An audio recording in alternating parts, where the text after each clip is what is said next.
Tehnologia și mediul peste 20 de ani se vor schimba enorm. După cum decurg lucrurile, în ziua de astăzi, tehnologia avansează de la oră la oră, iar mediul se va distruge treptat, deoarece îi se acordă prea puțină importanță. Copacii, plantele, spațiul verde sunt aparate naturale care purifică aerul, ne oferă oxigenul necesar vieții. Tehnologia viitorului ne va ajuta să găsim noi moduri de a trăi, cum ar fi sub ape, în cupole uriașe sau orașe sub apă, sau pe alte planete. Deși Marte nu este încă o opțiune prea bună, peste 20 de ani acest lucru se poate schimba. Totuși, ar trebui să trăim în colonii spațiale și să avem totul tehnologizat. Tehnologiile actuale distrug mediul înconjurător, iar la unele dintre ele s-a găsit un remediu totuși. Există de multă vreme mașini care poluează, dar acum s-au creat mașini ecologice.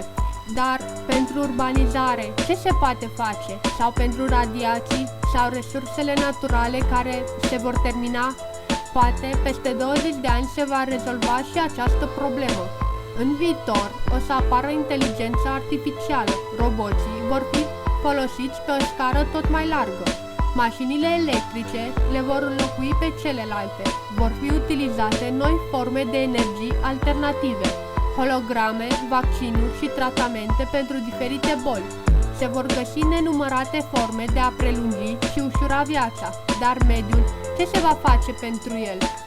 Posibil ca în 20 de ani să se descopere modalități de a produce oxigen sau se va începe plantarea copacilor în deșert și crearea de spații verzi atât de necesare omului, care, din păcate, în momentul actual sunt din ce în ce mai puține.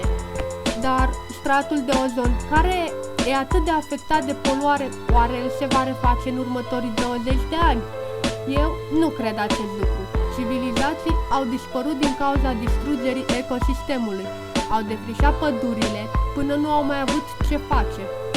De asemenea, în viitor, problema foametei se va rezolva. Omul, ingerând o simplă pastilă, se va simți sătul ca și cum ar fi servit o cină copioasă. În loc de apă, va putea bea un lichid special care să-l scape de sete și care va menține hidratarea corpului o perioadă mai mare de timp. Odată cu evoluția tehnologiei, orașul nu va mai exista doar pe pământ și sub ape, va fi și în spațiul cosmic.